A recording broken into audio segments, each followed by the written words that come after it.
Good morning. Today we are continuing with the Bhagavad Gita. We have a very important chapter which we are doing. It is chapter 8. There are lots of revelations in this chapter, like I said last time. So we are just now at verse 10. So we will start from verse 10 onwards. Let us see what happens.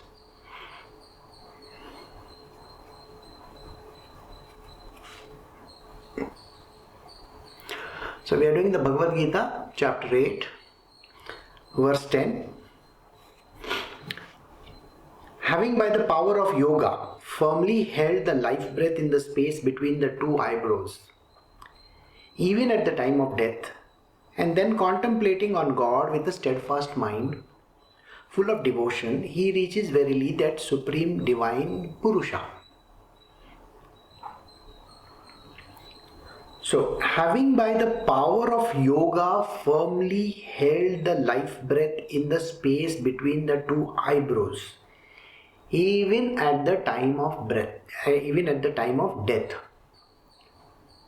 This verse itself suggests that when you are dying, again, you cannot even say which is your last breath. Can you even think what is your last breath going to be? It just comes and you're finished. It could happen spontaneously, it can happen any given moment in time. There is no way of knowing. But just the penultimate breath, the breath before you are dying, you understand this is it. Not at the last.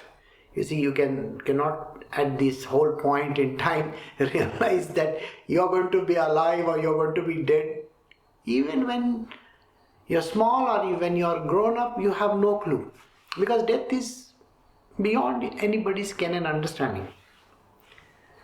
The yogis, on the other hand, know what death is. There is a very beautiful book which is written by the Tibetans on death. There are various states which they talk about, like one of them is called the Bardo state. It's a very interesting philosophy which you can read on the book of death. Similarly, there is also a book of death written by the Egyptians. If you see all those movies, the Egyptian pharaohs and kings, all those movies, you will definitely find this book of death. The book of death is telling us different things, how you progress towards death. As you progress towards death, what happens? And when you die, what happens after that? There is an afterlife which they talk about. Here, Krishna is not saying anything like that. Krishna is saying, why would anybody want to go to any different destination than the ultimate destination? And today we are going to discuss about this ultimate destination. We are not talking of all these different destinations after death. No. Because those are temporary states. You go there, then you have to come back, then you go to another place, then you come back, then you go to another place, and then you come back. There is a concept of heaven and hell in other religions. In Hinduism also they talk of heaven and hell, no doubt about it. But Krishna is not talking about any heaven or any hell. He is not saying anything. He is telling you, why go to these different destinations? Why would anybody want to visit these different destinations prior to the ultimate?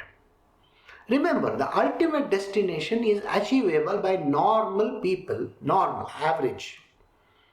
Or by below average people, by the demons and all that, only at the end of Pralaya, the last final. The final, when everything closes, they will reach over there at that time. By then they might have lived millions of lifetimes. Krishna is not even discussing any of those things. He says, why not take a straight jump into that? Why would you want to go through this misery? Even in our normal life, you see, you may have a destination and a goal. You may say that, when I become 30 years old or 40 years old, I want to have so much money in the bank account. And if you are able to get it, before you reach that destination, you will definitely feel a little happy. Correct? I mean, think about it. You are interested in marrying a girl, and then 1 year goes by, 2 years go by, 3 years go by, and so many years go by. You're still not able to arrive at that destination. And then maybe 5-6 years later, she says, okay, now I would like to marry you. But then those 4-5 years are gone, isn't it? So if you look at this aspect, you will understand that everybody wants everything right at the beginning. There is a story of that, that golden egg thing, which you know very well. He wants all the egg at one time. Doesn't happen. Krishna, on the other hand, is telling us very clearly, why would you want to go through these different steps? Why not straight away jump to the ultimate, the last destination now only? This is what he is talking about. When he tells Arjuna, he says, Arjuna, think about it. Why would you want to torture yourself every now and then? To be born again and again and go through those heavens and hells and all those different, in other religion there is a purgatory also. Why would anybody want to do that? Why would you want to become a ghost? Why would you want to hang on a tree like Vikramaditya's ghost? You remember V10? Why would anybody want to do that? So it is always important to go to the ultimate destination and never come back. That's the end. When I was talking about just a few days ago, Saturday and Sunday, I gave a satsang on the Bhagavad Gita. And in the Bhagavad Gita, I mentioned something where even this much amount of wealth can be a cause of misery to you. Even a little extra, that little teeny mini bit, if you have extra with you. Think about it. If there are workers in a McDonald's or some such kind of a place and one person is getting $11 and the other person is getting $11.50 per hour, then what happens? The one who is getting it less is always jealous of the one who is getting that 50 cents extra. Oh my God, can you understand this kind of a competition that is there, and people feel so miserable about it? Now, did you get this? So the answer is, why would anybody want to run after wealth and money? So there he said these words to Uddhava. Krishna said these words to Uddhava, give up, renounce. Renunciation is the ultimate thing. Why would anybody want to own anything? Even if you own a little amount of money, suppose you have 10,000 rupees. Ask yourself this question, where will you keep it? You will say, oh, those are only 2000 into 5 notes, So I will put it in my purse. If you misplace the purse, somebody robs your purse. Do you know how much of a trouble you can get into? You're going to remember it all your life. Isn't it true? So even that little amount of money, or one, imagine you are having a very beautiful ring. Okay, the ring could be just a small item. Now you think it's a gold ring with a diamond on it, and your boyfriend has given it to you. Okay, now you think it must have cost quite a lot of money, 40,000 or 50,000 rupees. But you don't know that he has just bought it for 500 rupees or 1000 rupees. But you think it is real gold. And one day it drops into the gutter and it is lost. Can you imagine how much of pain you will go through just because you possess that object? Any kind of possession is a problem. So now let us come to the Bhagavad Gita, where the possession of a life by itself is a painful experience. Every life that every person leads, can you put your hand on your heart and tell me that you are extremely happy throughout, or are you contented with everything? The answer is, right now I may be, but otherwise, I have a lot of issues. The issues are there, pain is there, troubles are there, anxiety is there. Tomorrow if you have to pay the rent, you know how much of anxiety you will have. If you have to pay for something, that problem is going to be there in your life. Everything costs, everything has a problem. Your health is an issue. One additional kilo added to your body is a pain. Okay, you lose 5 kilos suddenly, you may think very happy. Oh, I lost, like Adele lost so many kilos, I also lost. I am very happy with it. Is it? If you lose 5 kilos of weight, you know what? You have to go and restitch all your clothes. Restitch means go and buy them once again, because you can't find your clothes are fitting you. You're like, oh, this loose from here and here. You see? This is how people will talk. You put on weight, you have a problem. You lose weight, you have a problem. Did you get it? So these miseries are there. Why would you want to be miserable? You want ultimate where there is nothing. There are no miseries. There is no thinking. There is no life. There is nothing to think of. This state was called by Gautam Buddha as reaching the state of Buddhahood, to become a Buddha. Enlightened person who never comes back. So Buddha never came back. Before him there were many Buddhas who never came back. After him there were many Buddhas, they never came back. So today I can't say, oh, Buddha is there with me. Where is he? You can see only a statue of Buddha. Remember, he has reached his ultimate destination. He is never going to come back. Never ever. And this is the state Krishna is talking about. How do you achieve this? It's very simple. Having the power of yoga firmly held in the life breath. You do the breathing, no? In, out, in, out. You do this, right? So you hold your breath in the space between the two eyebrows. This is the two eyebrows, in the space between the two eyebrows. Hold that at the time of death. Your last breath. Got it? I am not talking of any other breath, and don't try this. Otherwise you will say, Guruji ne bola tha idhar breath hold karna. Sorry, I am not saying anything like that. Are you dying just now? No, so don't try it, okay? So only when you are dying, only the last breath, hold it between your eyes.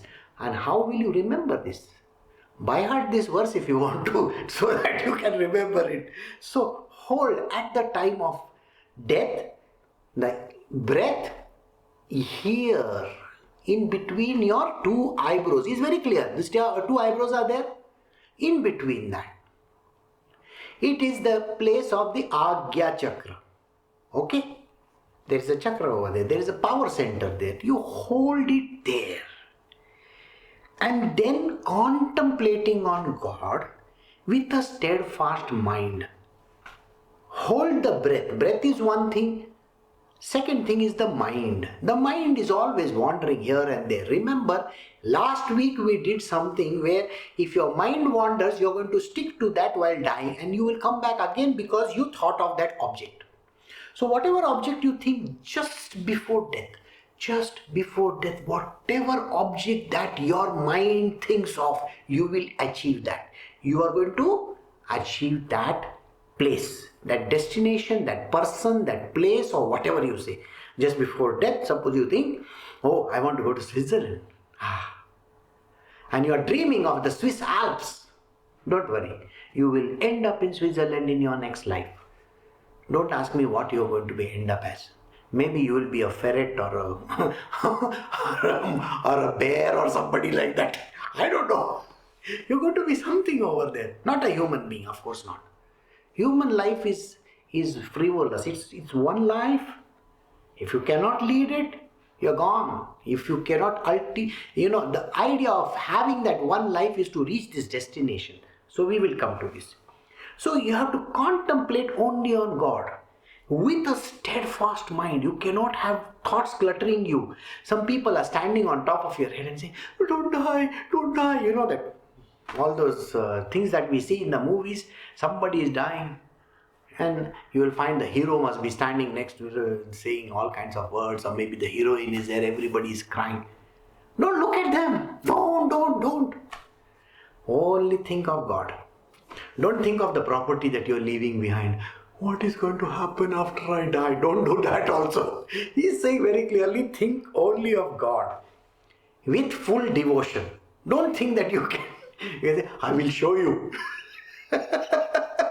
Don't think that you can show God something, alright? So don't say that. Okay, you are in love and in devotion to God. So you have to think of God in love and devotion. You have to just be nice. Think that you are going to be dying right now. You're thinking of God in a devotional manner. He will reach the Supreme Purusha. Then you will reach this ultimate destination. Now, I hope you understood this. So don't think of anything while dying. Second, hold the breath over here so that you can get released. Where? He says he will verily reach that supreme divine Purusha. I'm not going to explain Purusha and Prakriti and all. We have done that ample number of times. Purusha, the ultimate destination. Alright? It's the state of Brahma. Brahma means nothing. In other words, it actually doesn't mean nothing. But how do I explain Brahma to you? So for the sake of understanding, just say, like Buddha said, reach the state of nothingness. Nothing is there. So nothingness. So now we will move to the next verse. We are doing chapter 8 from the Bhagavad Gita. We are doing verse 11. I shall tell you briefly about the supreme goal. This is the supreme goal, right? Which the knowers of the Veda term as imperishable, which striving recluses. I'm sorry, the light has gone, but we are still on. So I will read the verse so that we can then continue. Which the knowers of the Veda term as imperishable, which striving recluses, free from passion, merge into, and desiring which the celibates practice brahmacharya. Now, this verse, I will break it down small chunks and then I will explain. I will read the verse again.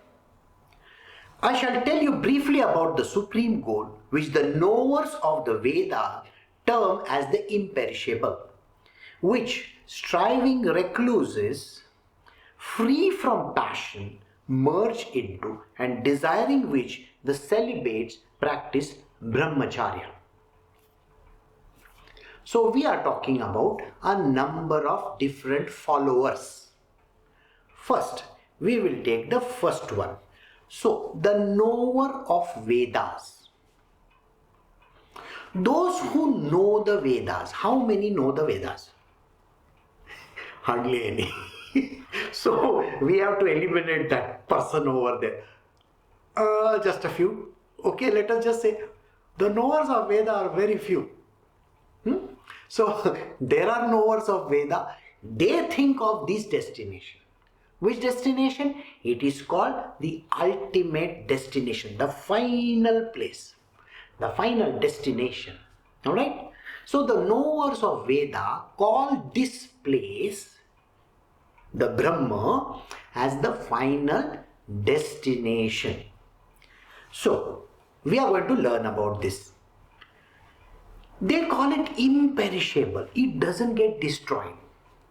See, in the previous verse I told you, you as a human being gets destroyed at the time of death. Your body is destroyed, right? It goes to the earth, you get burned, everything, something happens. But after that, you are reborn. After going through all your tortures. Okay, don't worry. The hell is filled with a lot of different kinds of people. You will go through all the torturous journeys that you have. It is nothing but that in-between period where you are going to be going there. So, did I not talk about heaven? In today's day and age, heaven means you are already enjoying on earth, isn't it? With all your iPhones, with Tesla, all those things, you are already enjoying the heavens. What else can they have in heaven? Steve Jobs, maybe. Otherwise, nobody else. So let us, it's a joke, sorry. But let us come back to the story once again. After this period of enjoyment, sort of, in heaven or hell, you are again back on earth. Your body is gone. Your body is finished. You may be born as a Chinese now. You know, earlier you might have been an Egyptian, now you have Chinese parents. But did I say that you will be born as a human being? No. Chinese Chihuahua, man. You may be like a small dog for all you know. Why?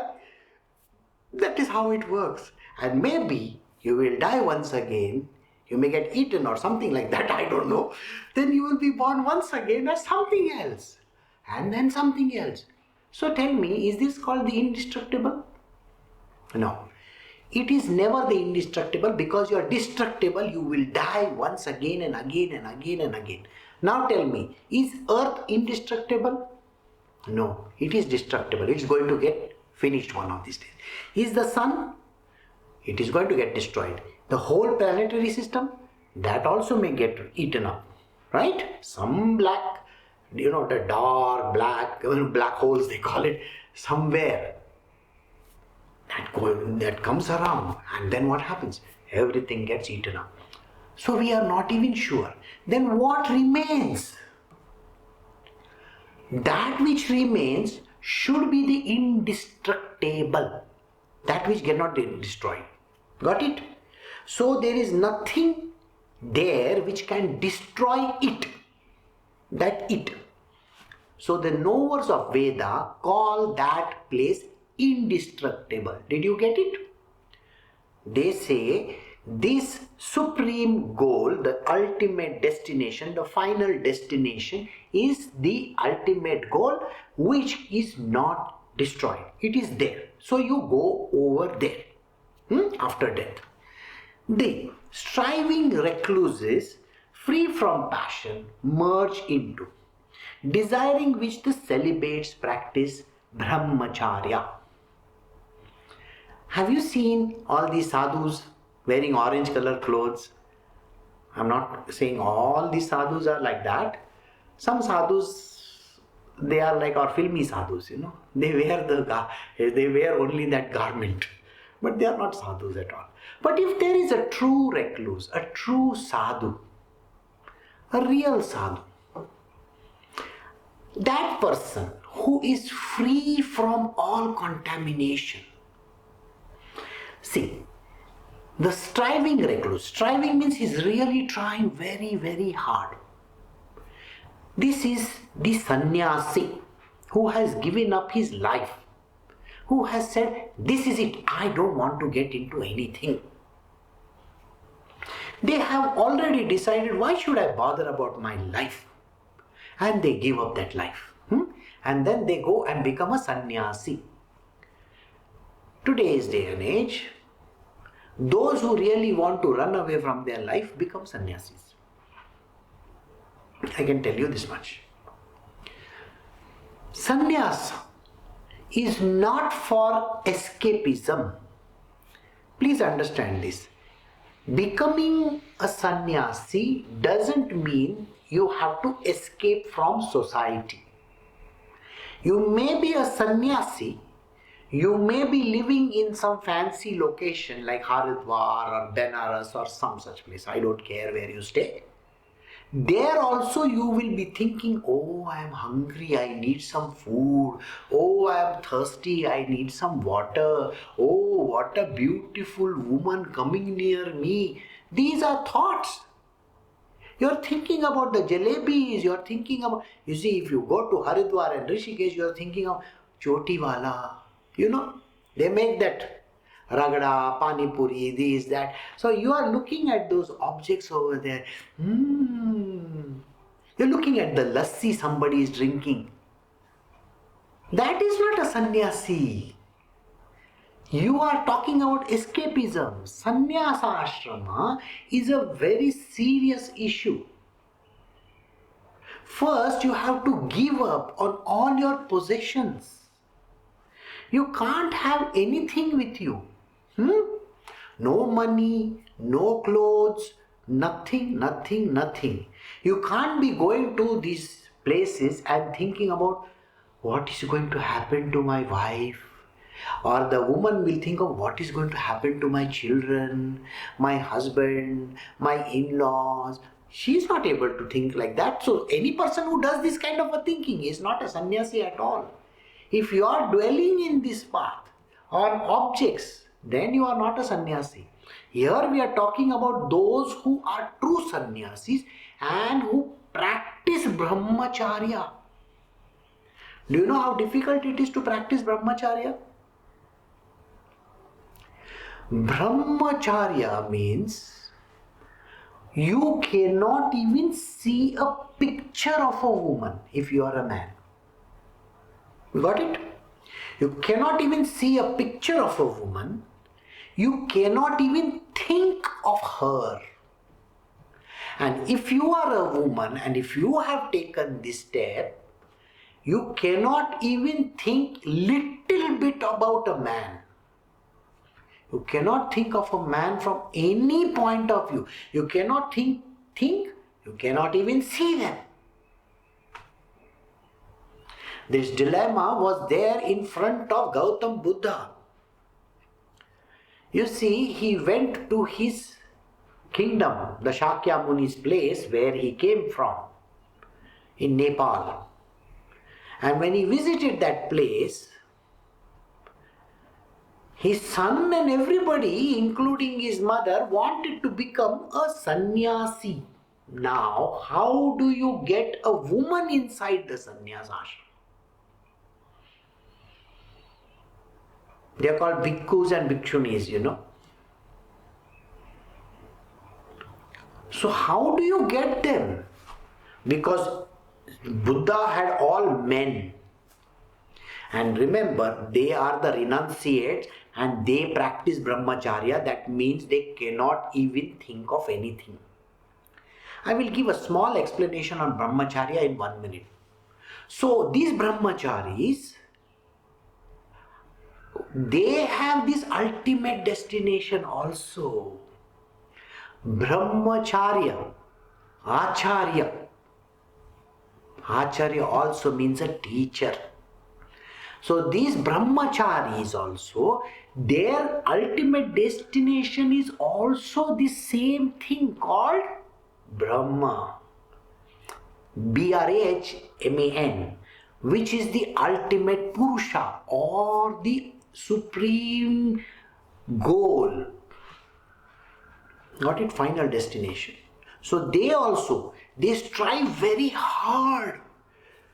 They don't have any passions, no passion. They cannot have any passion of any kind. They also merge and their desire is to go there. So, first one is the knower of Vedas, the people who know the Vedas. Second one is the brahmachari or the sadhu babas that we see, all these sannyasis, they also want to reach there. I told you, brahmacharya. What is the meaning of the word passion for a brahmachari? You cannot even think. Forget about seeing a woman, you cannot even think of a woman. Now, it so happens that men have what is called as a nightfall. Okay? Their semen gets out sometimes in the night. That also can be avoided because subconsciously you are projecting something. That is why it happens. That also you need to control, because using that energy, remember, from even this much of a sperms, semen as we call it, how many sperms are there? Maybe millions, I wouldn't know. Millions of sperms are there. Is each sperm capable of creating one life? 100%. Probability factor is there, no? We are just talking about probability factors. So how much of power is there in that one little dot? Do you get the point? Tremendous amount of power. A power which cannot be ever thought of. This ojas, this power that is there, is to be utilized inwards for rising higher in the world of brahmacharya. So they use this power by not throwing it out. It should never exude outside.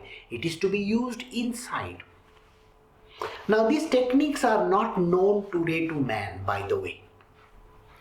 Why? Because to find a true brahmachari is impossible. See, the whole point is that. So I hope you got the answer. To practice brahmacharya with no passion as such, free from passion, is very tough. And to not even allow this little dot of it to come out of your body, but to be used inwards, to take it inwards and make that power your own for the purpose of reaching this ultimate destination, the supreme goal. Got it? Right. So now we will go to the next verse. So we are doing Bhagavad Gita chapter 8 verse 12 and 13.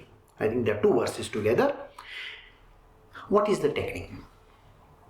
Having controlled all the senses and firmly holding the mind in the heart, then drawing the life breath to the head, and thus remaining steadfast in yogic concentration on God, he who leaves the body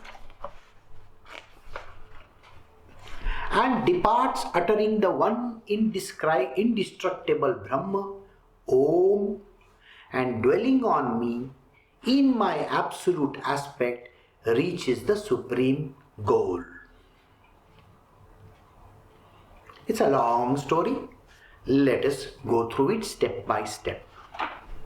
First, having controlled all the senses. You know you have your senses.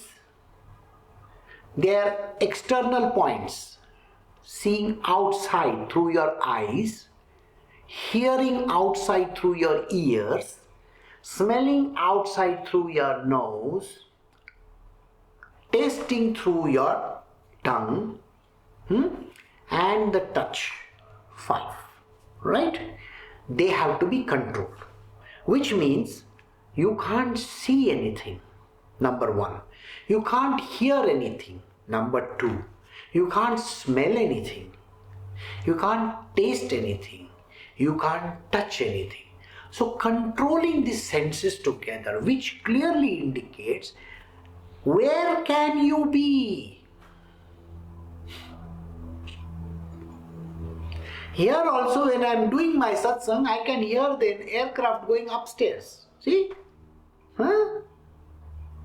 You can, I know most of you may not be able to hear it, but there is an aircraft which is going up. So the ear picks up that sound. You can't. You are not allowed to. No. I am looking at the cameras. I can't look at the cameras for myself or for anybody. I can't see anything, which means I have to shut down my eyes, My ears, can I put my hands in my ears? No. You are not supposed to hear anything. You can't smell. But you are breathing, are you not? So even that breath itself has some smell in it. That also. So imagine all these organs which act outwards, going outwards, looking at objects, seeing, hearing, touching and all. That system has to be shut down completely. So all your senses have to be shut down.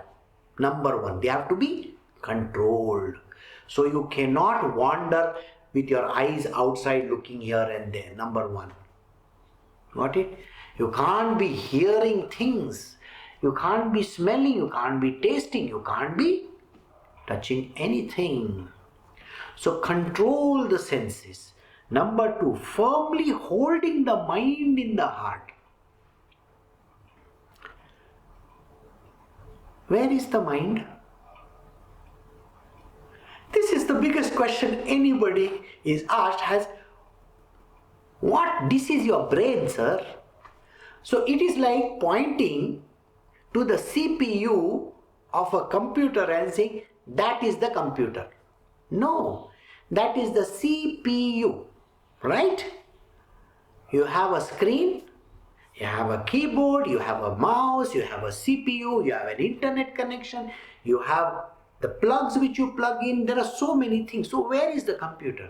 You can't point to the CPU and say that is the computer. No. That is a small part made by Intel or one of those companies, sir. It's nothing to do with it. So you can't point to the brain and say this is my mind. Sorry, this is a Western concept. People in the Western world have no clue. Mind is not here. This is your central processing unit called the brain. It is the power center of processing everything. It does all the things. Doesn't mean that the mind is there. The mind's central location, if you really want to know, is here. In the center of your body. Here. The two lungs, the heart in the side, center of it all. So that is the place where your mind is centered. In our world we call it man.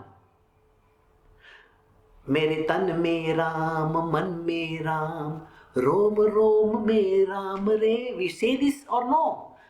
Man me Ram. I don't say man over here. Do I point out to my brain and say this is the man? No. Point here. We call that as the heart. By the way, this is not the physical heart. Otherwise you'll say, sir, physiologically the heart is in the left side of the body. Okay, fine.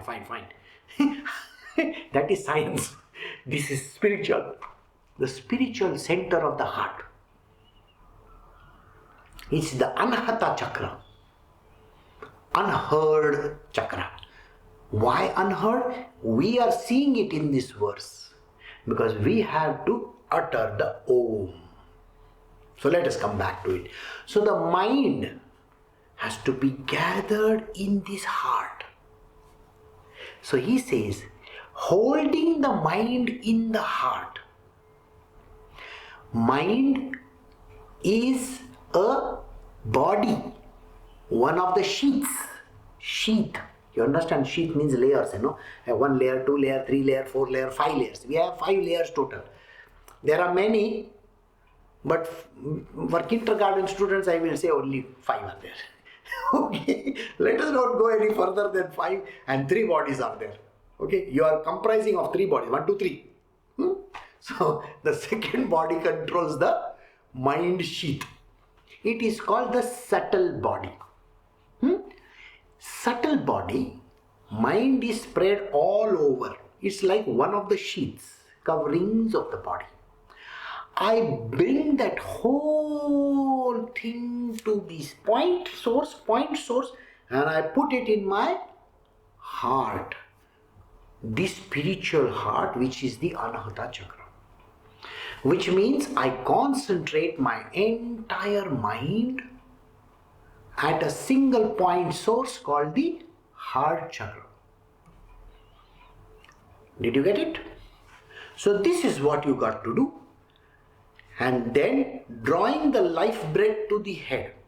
The previous verse was telling you that. The breathing, remember holding it over here, he said? Bring it to that point, and if you can reach upwards, not downwards, upwards. There is a chasm in between, a gap in between. There is a bridge over there. You have seen all those bridges, like that. There is a bridge between this chakra inside and the Sahasrahar. Sahasrahar is a 1,000-petal lotus, they call it, in the brain. There is the Brahmarandra. There is a small chasm in between. You have to traverse that, jump on the other side, like the way in which Hanumanji jumped. Hanumanji is called Vayuputra. So now see what he says. The life breath. Life breath. See, these words are very tricky to understand. Please remember, these are extremely tricky. Holding the life breath, this life breath that is there in between here in the first step, and then pulling it inwards, drawing the life breath to the head.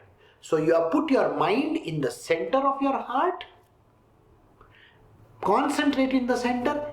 The breath which you take is going from here upwards. Now, a small tidbit.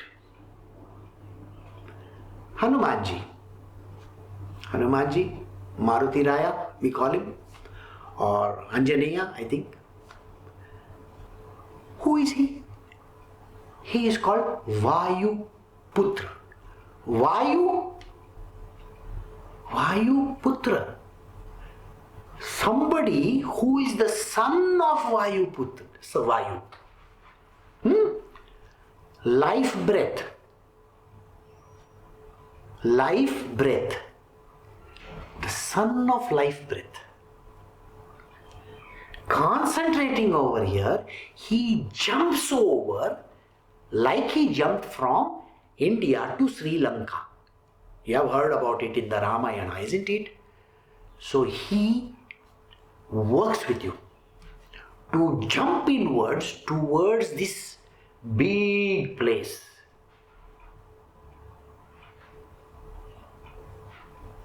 Got it or no? Now, do you know he is an avatar of Shivji? Shivji stays here.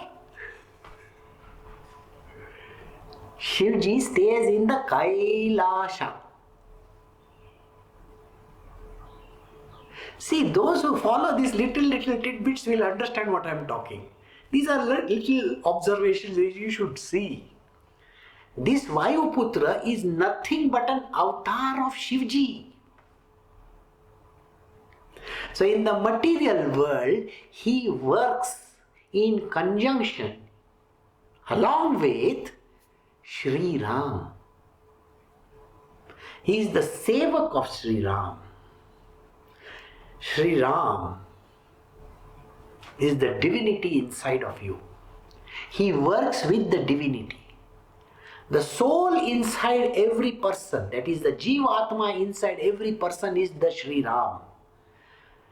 And this Vayuputra is the one who works with him. He controls the second aspect of our sheath. The first is the gross body. The second is the life breath. So there, the third one is the mind body, which you are supposed to center in the heart. So did you get this? So these are certain tidbits which you should know. So he says, having controlled the senses, got it? Firmly holding the mind in the heart. Number 2, drawing the life breath to the head and remaining steadfast in yogic concentration on God. In the previous verse, I told you, you have to focus only on the God. We are going to describe who this God is. Wait. Focusing only on this God. That is the ultimate thing. He who leaves the body. So where is he supposed to leave the body?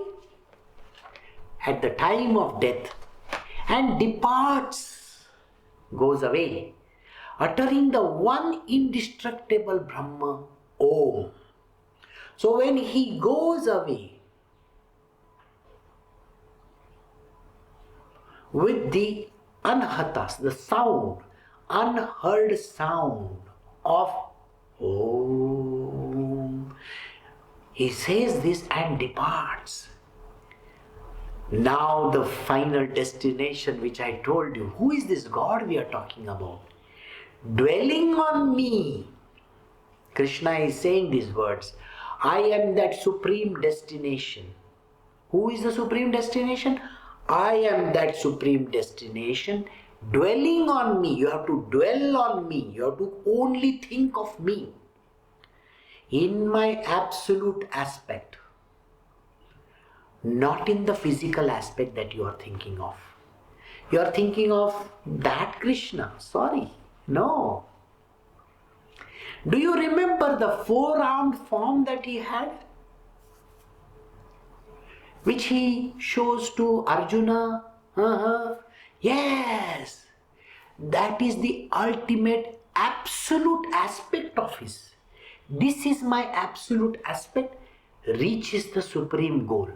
We have discussed the supreme goal, isn't it? The Brahma.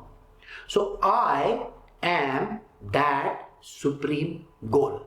Doesn't this tell you that? So even the Brahma is Sri Krishna. Now comes the question in your mind. If Krishna is Brahma, where he is saying it very clearly, dwelling on me in my absolute aspect. So the absolute aspect is Krishna. Right? The four-armed form.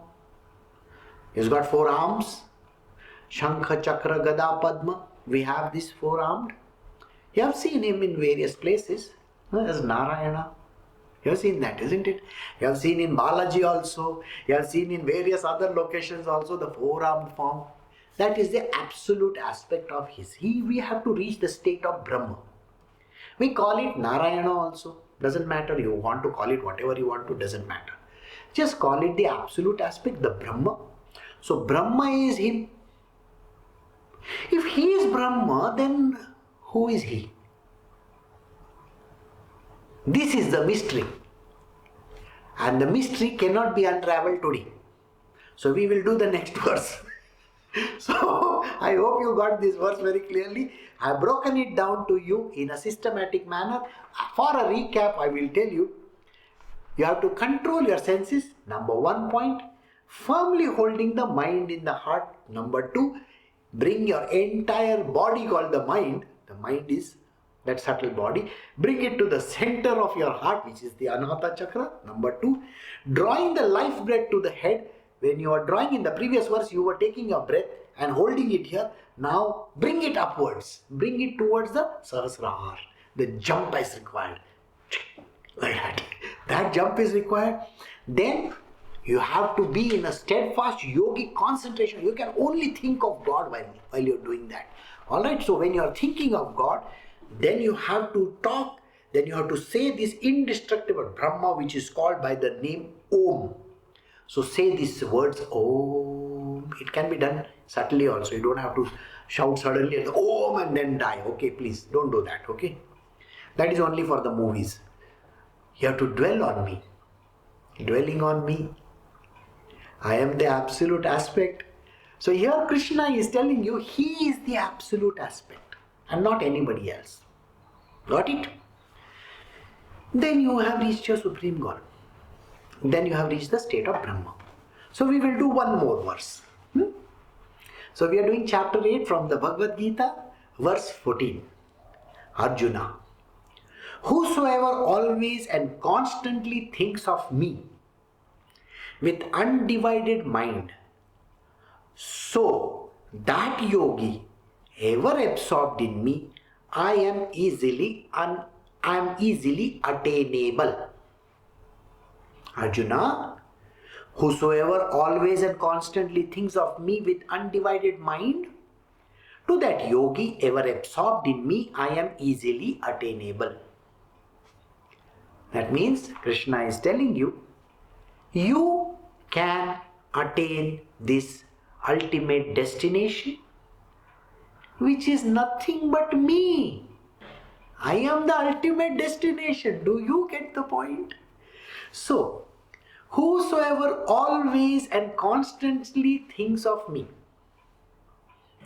So, you have to only think of Krishna 24/7. Now imagine, you are dying and you are thinking, अरे गणेश जी के साथ बात करना था, अरे शिव जी के साथ बात करना था, Brahma ji is there, Vishnu is there, Lakshmi is there, Saraswati is there, oh so many of them, Parvati, okay, Kartik Swami, I have to talk to all these dudes, what am I doing? No.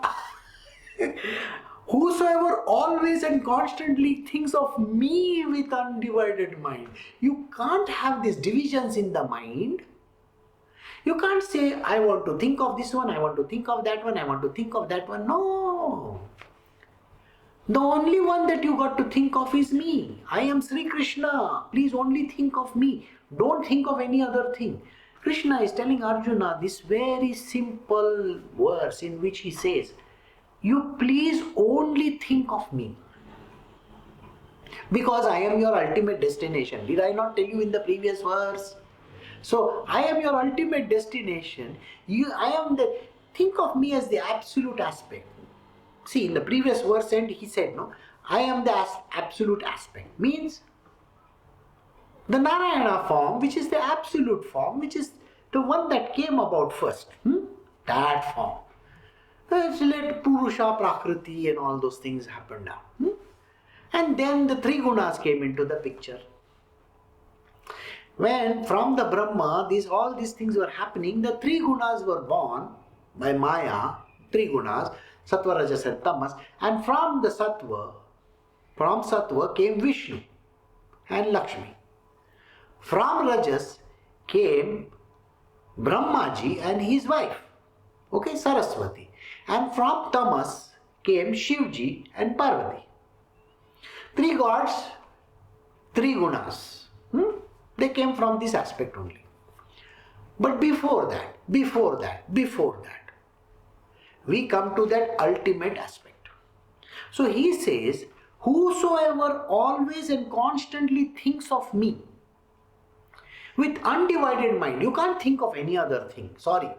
You are not even allowed to think, oh, I am dying. No. You can't even say, oh, I am dying. Oh, can I get the oxygen tank next to me? Oh, no, you can't even think like that. Your focus has to be Krishna only. Krishna, Krishna, Krishna, Krishna, Krishna, Krishna, Krishna, Krishna, Krishna. Nothing beyond that.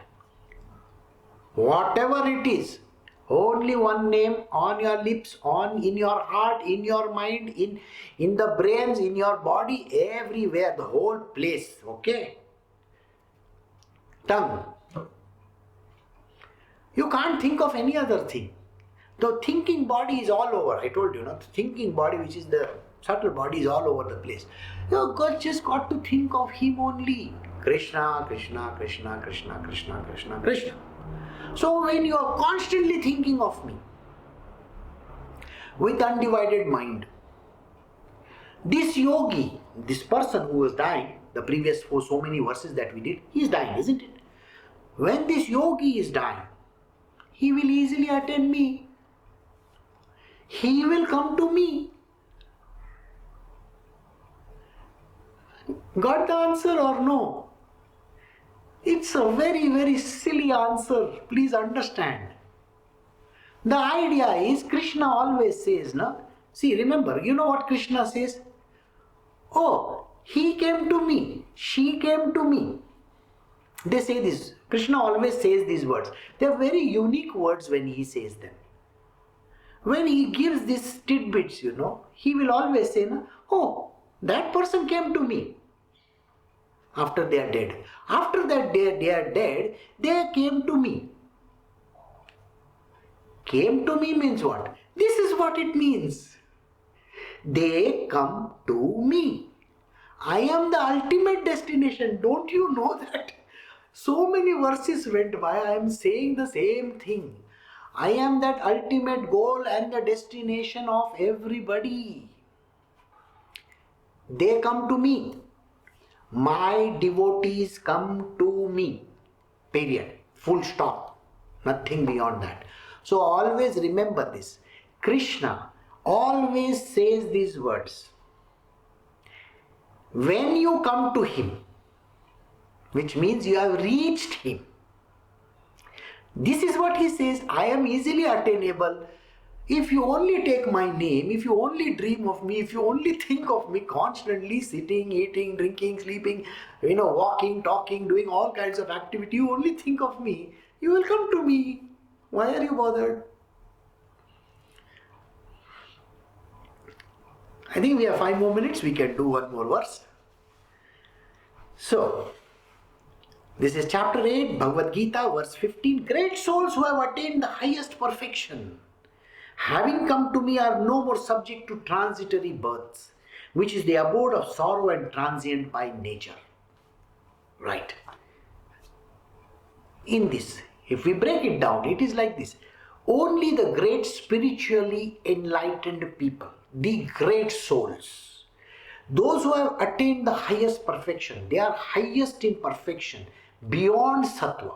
Those who have attained the highest perfection. That means the yogis, the sages, the saints, my devotees of the highest order. So Krishna is telling Arjuna, those who have attained the highest perfection, they have come to me. The moment you come to me, there is no subject of rebirth. There is no rebirth. There is no transitory state. Transitory state, if you remember, all my today's satsang was that you come and you go and you come and you go and you come and you go. One life, another life, second life, third life, fourth life. How many lives you want? You can be born as a kida makoda, you can be born as a worm, you can be born as an animal, a bird, a planet, a tree, you can be born as anything. Who says you can't be born there? You can be born as a stone also. Who says you can't be a stone? You can be anything. So, and you can be just lying over there for 1,000,000 years, doesn't matter. So you are going to have rebirths. So he says, there will be no rebirth if you come to me. If you come to Krishna, no other God says these words, by the way. Remember, in the previous and the previous verse, he says, I am the supreme goal, number 1. He says, you have to be absorbed in me to attain me. And then here he is saying, the highest perfection is me. So when you have reached, you are the highest perfection, you are the yogi, you are the saint or the sage. If you are only thinking of me, you will come to me, correct? When you come to me, there is no subject of transitory birth. Because this every birth that you take is nothing but full of sorrow. It's a painful existence. Why would you want to go through this painful existence over and over again? So just take my name constantly. I am the ultimate goal. I am the ultimate destination. I am the final place. The ultimate destination is me alone. Those who die, taking my name, will come to me. In this, he says these words. So great souls who have attained the highest perfection, having come to me, are no more subject to transitory rebirths, which is the abode of sorrow and transient by nature. Transient means coming and going, like it just comes, goes, sun comes, goes. Like every day your life is misery, isn't it? Happiness is only for that dot. Otherwise it is miserable. So we have come to the end of verse 15.